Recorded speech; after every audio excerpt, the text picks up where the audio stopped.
안녕하세요. 올랜도 킴입니다. 오늘은 테슬라에 관해서 한번 알아보겠습니다. 특별히 테슬라만 상승을 했죠. 자, 그 이유를 갖다 스페이스X와 연관지어서 한번 알아보는 시간을 갖도록 하겠습니다. 자, 들어가기 앞서서 우리가 시장을 한번 비교해 보겠습니다. 왼쪽에 있는 것은 나스닥 100이다 이렇게 보시면 되겠고, 오른쪽에 있는 게 테슬라다 이렇게 말씀드릴 수 있겠죠. 차트로 두 가지 한번 비교해 볼 것 같으면은 이제 나스닥 100 같은 거 있죠. 나스닥 100 자체를 본다면 고점이 일단은 쌍봉으로서 꺾였다는 겁니다. 정말 고점이 좀 낮아지면서 오늘 장에서 음봉이 터졌죠.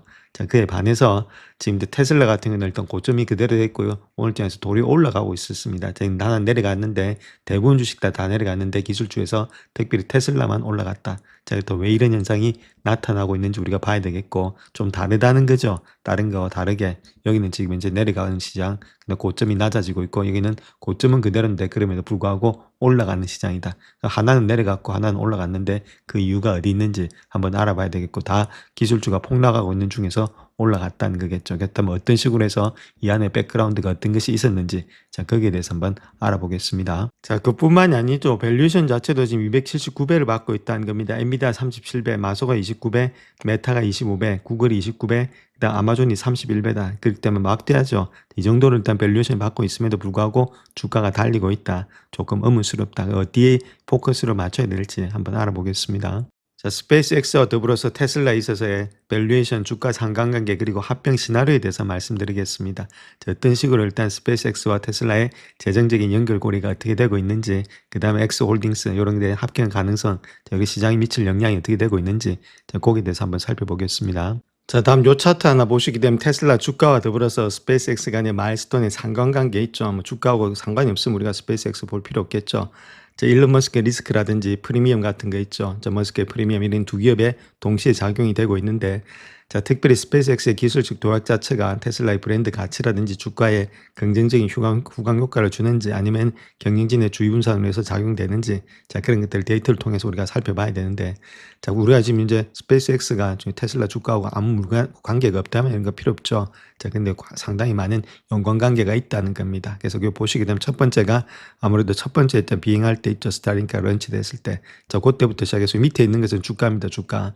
테슬라 주가다 이렇게 보시면 되겠고, 빨간 거 있죠. 이게 지금 이제 스타링크다 이렇게 스페이스X다 이렇게 보시면 되는데, 자, 그런 것들이 올라갈 때 주가도 같이 갔다는 겁니다. 자, 그 다음 또 봐야 될 것이 첫 번째로 일단 사람을 태웠을 때 있죠. 유인으로 일단 사람을 탔을 때 첫 유인 비행을 했을 때 그때도 같이 갔다가 좀 내려올 때는 스타쉽 자체가 일단 땅에 착륙을 할 때입니다. 그때 좀 내려오고 그때가 정점을 찍었을 때 이쪽에 비슷하게 간다는 거겠죠. 그 다음에 주가가 많이 내려왔을 때 이 두 개가 같이 안 좋았는데 그때는 역시나 트위를 인수할 때 돈이 많이 들어갔죠. 그러니까 두 개다가 다 같이 빠졌다는 겁니다. 자, 그러다가 또 같이 올라갔죠. 자, 그랬던 것이 지금 궤도에 일단 테스트를 했다. 스타쉽이 지금 이제 궤도에 테스트를 했을 때 같이 올라갔고, 요번에도 지금 보시게 되면 글로벌적으로 전 세계적으로 서비스를 하겠다 그때 같이 올라가고 있죠. 결론적으로 봤을 때 주가하고 같이 움직이고 있는 것이 스페이스X다. 저렇게 보시면 되겠죠. 그래서 후광 효과가 확실하게 나타나고 있다 이렇게 말씀드립니다. 자, 그래서 앞서 보셨던 시너지 효과가 같이 나타나고 있다는 겁니다. 이렇게 주가가 상승했던 원인 자체가 자, 아무래도 지금 이제 스페이스X가 기업 공개를 갖다가 공식 확인했다 이렇게 말하고 있죠. 그러니까 이런 것에 따라서 주가 자체가 같이 상승하고 있다는 거죠. 앞서 보셨듯이 그래프가 자, 그렇기 때문에 이런 것들이 지금 이제 상호작용해서 오늘 장에서도 주가가 상승한 거 아니냐. 자, 그렇게 볼 수가 있겠죠. 그 스페이스X의 일론 머스크가 이야기하고 있기를 기업 공부에 대한 보도가 IPO에 대한 계획에 대한 보도가 정확하다. 자, 그렇게 말하면서 우주 담당의 수석 에디터인 에릭 버그가 자, 게시물에서 그랬듯이 항상 에릭은 정확하다. 그렇게 말하면서 회사의 상장 추진 관련 세부 내용에 대해서 정확성을 인정했다. 그렇게 말하고 있죠.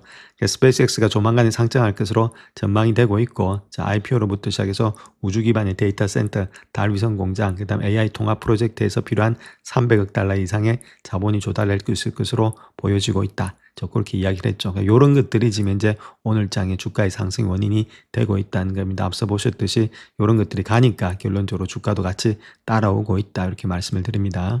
자, 일단 먼저 스페이스X의 밸류에이션이 상당히 폭발적으로 성장이 되고 있죠. 그 이유는 재사용의 로켓 기술 이런 것들이 있고 스페이스X가 그다음 스타링크 사업의 확장 이런 것들에 힘입어서 기업 가치가 기하급수적으로 상승이 되고 있다. 초기 민간 우주기업 중에서는 현재 세계에서 가장 가치 있는 비상장 기업 중에 하나가 되고 있다. 이렇게 보시면 되는데, 여기서 봐야 될 것이 2012년도 C라운드 받을 때 있죠. 초창기 때. 자, 그때가 1.3빌리언 됐습니다. 기업 가치가. 그랬던 것이 2024년도 있죠. 커런트 이어에 지금 보시면 180빌리언이 되고 있다. 그 10배 이상이 뛰었다는 겁니다. 기업 가치가. 자, 그 정도로 일단 지금 이제 많이 발전이 되면서 밸류에이션이 높아지고 있다. 자, 그렇게 보시면 되겠고. 아무래도 그와 더불어서 지금 이제 요 정도 되고 있는데 240조 원 정도 되고 있죠. 제가 그랬던 주요 원동력은 스타쉽이 성공적으로 발사됐다는 것들, 스타링크의 흑자 전환, 그다음에 아르테미스의 계약 등 이런 것들을 통해서 주가 자체 밸류에이션이 높아지고 있다. 이렇게 말씀을 드립니다. 그래서 조금 더 세부적으로 한번 보겠습니다. 자, 스페이스X가 어떤 식으로 밸류에이션을 받았는지 그거 한번 보겠습니다. 2024년도 2월 달입니다. 그러니까 지금부터 시작해서 한 2년 정도밖에 안 되고 있죠. 그때의 밸류에이션 추정치가 1270억 달러 정도 되었다. 자, 그때는 거래 형태가 내부 거래였고 주당 한 95달러였죠. 그 팔컨 9 발사의 독점을 지속하면서 요 정도 일단 가격을 얻었다. 그렇게 보시면 되겠고. 자, 2024년도 6월 달입니다. 한 4개월이 지나서가 더블이 뜹니다. 2100억 달러 정도로서. 그래서 112억 달러, 112불 정도가 되지 않겠는가. 주당 가격이 밸류에이션 추정치 요 정도 되고 있고. 그래서 요때는 스타링크의 현금 흐름이 흑자 전환이 가시됐다는 것들. 그 다음 2024년도 11월 달에 2차 시장에 거래 논의가 되었고 스타쉽이 개발이 진척이 되었다는 것들. 얼마가 되지 않았죠. 1년 안에 이렇게 됐다는 겁니다. 그 다음에 2025년도 5월 달에 공개 매수가 되면서 그때 밸류에이션 추정치는 3,500억 달러에서 185달러 정도가 될 것으로 보여지고 있다. 그 이유는 스타링크의 가입자가 800만 명을 돌파했다는 것들. 그 다음에 2025년도 12월 달이 되어서 요번에 일단 8천억 달러 정도가 되고 있죠. 추정치가. 그래서 내부자의 주식 매각이 목표였고 420달러 정도의 주당 가격이 되고 있다. 스타링크에 지금 이제 150달러 정도가 돌파가 예상되고 있다. 매출 자체가 요것 때문에 많이 뛰었죠. 이렇다면 2010년도의 목표가는 아무래도 1.5조 달러 정도가 되지 않겠는가. IPO를 예상하고 있죠.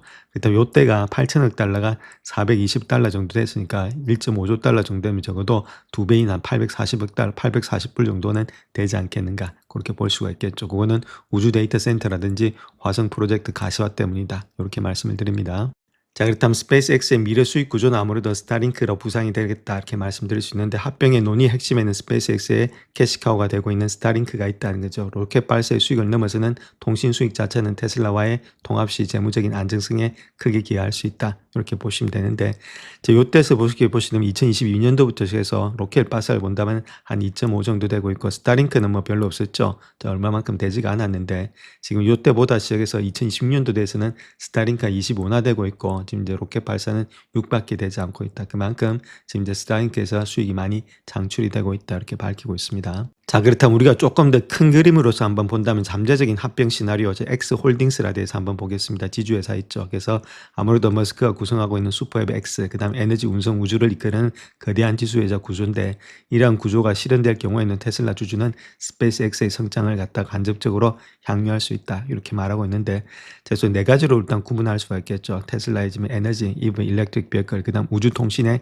스페이스X, 그 다음에 X라는 코퍼레이션 소셜, 그 다음에 또 마찬가지 뉴링크 이런 것들 같이 다 돌아가고 있죠. 그래서 아무리 봐도 테슬라 자동차 움직이기 위해서는 위성을 쏘면서 인터넷이 있어야 된다. 자, 그런 사람들의 여론이라든지 이런 것들을 자극해서 로봇이라든지 아니면 테슬라를 갖다가 자율주행하는 데 문제없게끔 여론 조성이 들어가야 된다. 뉴럴링크 역시도 마찬가지로 신경계획하고 지금 이제 테슬라라든지 로봇 이런 것들이 같이 돌아갈 수밖에 없는 입장이죠. 그래서 다 같이 가는 그런 X홀딩스를 한번 꿈꾸고 있는 것이 또 일론 머스크가 되지 않겠나 그렇게도 볼 수 있습니다. 자, 그럼 테슬라와 더불어서 지금 스페이스X의 합병 가능성이 있는지 그게 대해서 한번 살펴보겠습니다. 이 오각형이 10점 만점입니다. 이 10점 만점 안에 다 들어오게 되면은 아주 좋은 그런 구조가 되고 있는데 자, 첫 번째로 봤을 때 주주를 설득하는 거 있죠. 쉐어홀더 볼트 하는 것들은 조금 일단 좋지 못하다. 즉 말해서 5점도 못 받는다. 자, 그렇게 보시면 되고 한 4점 정도 받는다.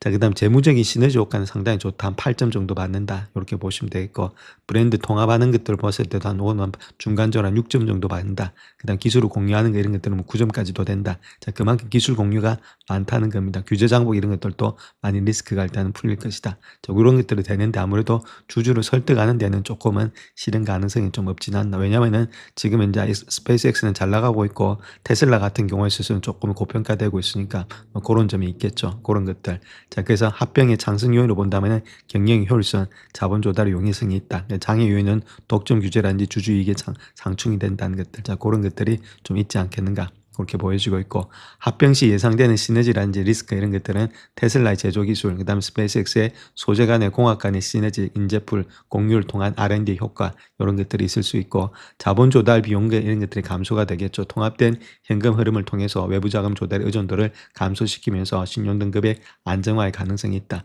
자, 규제라든지 지배구조 리스크에 있어서는 서로 다른 주주 구성, 상장하고 비상장이 되어 있기 때문에 이해상충이 있고 소송 가능성, 그다음 반도점 규제 당국의 감시의 심화 이런 것들이 있을 수 있다. 자, 이런 것들이 한번 우리가 생각해 볼 수 있는 가능성의 요인이다. 이렇게 말씀을 드립니다. 자, 그래서 현재 스페이스X가 그렇게 중요한 이유를 보게 되면 2010년도 2월까지 1만 개 이상의 스타링크 위성을 갖다가 궤도에 오를 계획에 있는데, 현재 지구 궤도를 도는 위성이 약 60%에 해당이 되고 있다. 이렇게 말하고 있죠. 이는 단순한 인터넷 서비스 제공을 넘어서서 스페이스X가 우주에서 실질적인 인프라를 구축하려는 시도가 되고 있다. 이렇게 말하고 있죠. 그래서 지금의 데이터 센터를 본다면은 정보를 처리하는 컴퓨터와 서버로 가득 찬 물리적인 건물인데, 스페이스X는 이와 유사한 것을 건물이 아닌 위성에다 구축하고 있다는 거죠. 앞으로 일부 데이터가 지구로 오가는 대신에 이 위성에서 직접 처리될 수도 있다. 이렇게 말하고 있고, 그래서 스페이스X는 4분기부터 차세대 위성인 스타링크 V3를 발사할 예정에 있다. 이렇게 말하고 있죠. 그래서 이런 것들이 현재 위성보다 훨씬 더 강하고 강력하기 때문에 20배 더 많은 데이터를 처리할 수 있고 기가비트의 속도의 인터넷을 제공하고 있다. 그렇게 말하고 있죠. 자, 이런 것들을 통해서 아무래도 지금 스페이스X가 그만큼 중요성을 갖다가 더욱더 가져가고 있다. 이렇게 밝히고 있습니다. 자, 그래서 다음 요 차트를 보시게 되면 스타링크의 누적된 배치량이죠. 자, 스타링크가 어느 정도 배치가 되고 있는지 2019년부터 시작해서 2025년도까지인데 120회 했던 것이 지금 많이 넘어가고 있습니다. 그만큼 많이 발전되었고, 2024년부터 시작해서 2025년도까지의 성장률을 본다면 여기서부터 여기까지니까 지금 7,600에서 1,622가 넘어갔으니까 3,000이 넘어갔다는 거죠. 39.5%나 빨리 기하급수적으로 늘어나고 있다. 스타링크 세틀라이트가 이렇게 빨리 늘어나고 있기 때문에 시장은 거기다가 잠식하고 있다. 그렇게 보시면 되겠죠. 우주를 다 잠식하고 있다. 그렇게 이야기를 하고 있습니다. 자, 그래서 우리가 여기서 봐야 될 것이 일론 머스크의 기업의 생태계는 놀라울 정도로 긴밀하게 연결된 네트워크로 진화가 되고 있다는 겁니다. 한 분야의 발전은 다른 분야의 발전을 촉진하는데, 자, 예를 들어서 스페이스X는 테슬라가 설계한 칩을 탑재하고 테슬라 태양광 패널로 전력을 공급받는 그런 AI 중심의 위성을 배치할 예정에 있다. 그렇게 말하고 있죠. 또한 이러한 위성들은 XAI를 지원하면서 XAI는 테슬라의 차량과 옵티머스 로봇에 탑재되는 AI인 그록을 학습시킨다는 겁니다.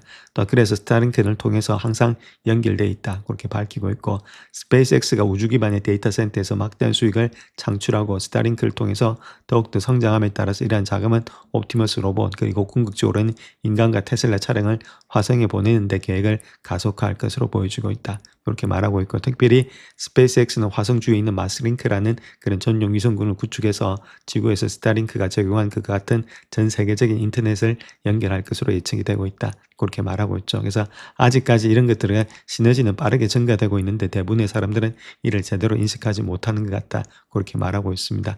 자, 결론적으로 봐서 일론 머스크가 AI가 스페이스X의 목표인 다행성의 건설을 포함해서 모든 기업의 사명을 가속화한다. 그렇게 생각하는 것 같죠. 그래서 전반적으로 다 연결이 돼 있다. 그렇게 밝히고 있습니다. 자, 그래서 여기서 우리가 하나 생각해 봐야 될 것이 테슬라를 중심으로 지금 스페이스X라든지 뉴링크라든지 이런 것들이 생태계를 하나를 엮어가고 있다는 거겠죠. 우리가 구글을 한번 생각해 보게 되면은 구글의 제미나이가 이렇게 빨리 되고 있는 것이 구글 안에 있는 여러 가지 것들이 있죠. 뭐 유튜브 시작해서 엑셀 기능도 있고 여러 가지 모든 게 다 있습니다. 자, 그런 것들이 하나로서 소프트웨어가 지금 이제 생태계를 이루었듯이 테슬라를 중심으로 해서 이렇게 지금 이제 생태계가 이루어가고 있다는 겁니다. 훨씬 더 시너지 효과가 빠르겠죠. 이런 것도 우리가 참고하시면서 생각을 해보자. 거기서 이제 로봇이라든지 아니면 지금 이제 로보택시가 있다. 이렇게 말씀을 드립니다. 자, 현재 시장에서 주가의 상승에 가장 원동력이 되고 있는 것이 아무래도 테슬라의 로보택시다. 이렇게 보시면 되겠죠. 적어도 2030년도까지는 45% 정도의 점유율이 되지 않겠는가. 그렇게 볼 수 있겠죠. 그래서 여기 보시게 되면 한 45%가 2030년도까지 테슬라가 다 가져갈 거고, 그난 나머지 이제 포션을 가져가겠죠. 그만큼 이쪽에서의 캐시카우가 되고 있다. 이렇게 말씀을 드립니다. 그 다음에 일단 로봇 같은 게 되겠죠. 그런 것들이 현재 모습이다. 이렇게 말씀드립니다. 자, 다음 골드만삭스 자료에 따르면 우리가 좀 길게 볼 수 있는 것이 또 휴머노이드 로봇이 되겠죠. 그것이 2035년도까지 한 38빌리언 정도의 마켓 시장이 된다는 겁니다. 자, 그렇게 했을 때 2029년도라든지 그때 보면 적어도 한 10빌리언, 정말에서 10빌리언 정도는 되지 않겠는가. 그렇게 볼 수가 있겠죠. 그만큼 일단 시장이 넓어지고 있는 것이 휴머노이드 로봇이다. 이것도 마찬가지로 주가의 상승 여력이 상당히 많이 있다. 이렇게 보시면 되겠고, 또한 판매에 있어서도 계속해서 점진적으로 지금 이제 인크리스 시리즈가 되고 있다는 거겠죠. 그래서 블루스카이로 봤을 때 가장 많이 판매가 된다면은 2035년도 본다면 적어도 11밀리언까지도 판매가 되지 않겠는가 그렇게 보여주고 있고 2029년도까지는 조금 미미한데 좀 2030년도가 넘어서게 되면 적어도 2밀리언 정도는 되지 않겠나 그렇게 보여지고 있습니다. 이런 것들도 전부 다 지금 주가 상승에서 원동력이 되고 있다 이렇게 말씀을 드립니다.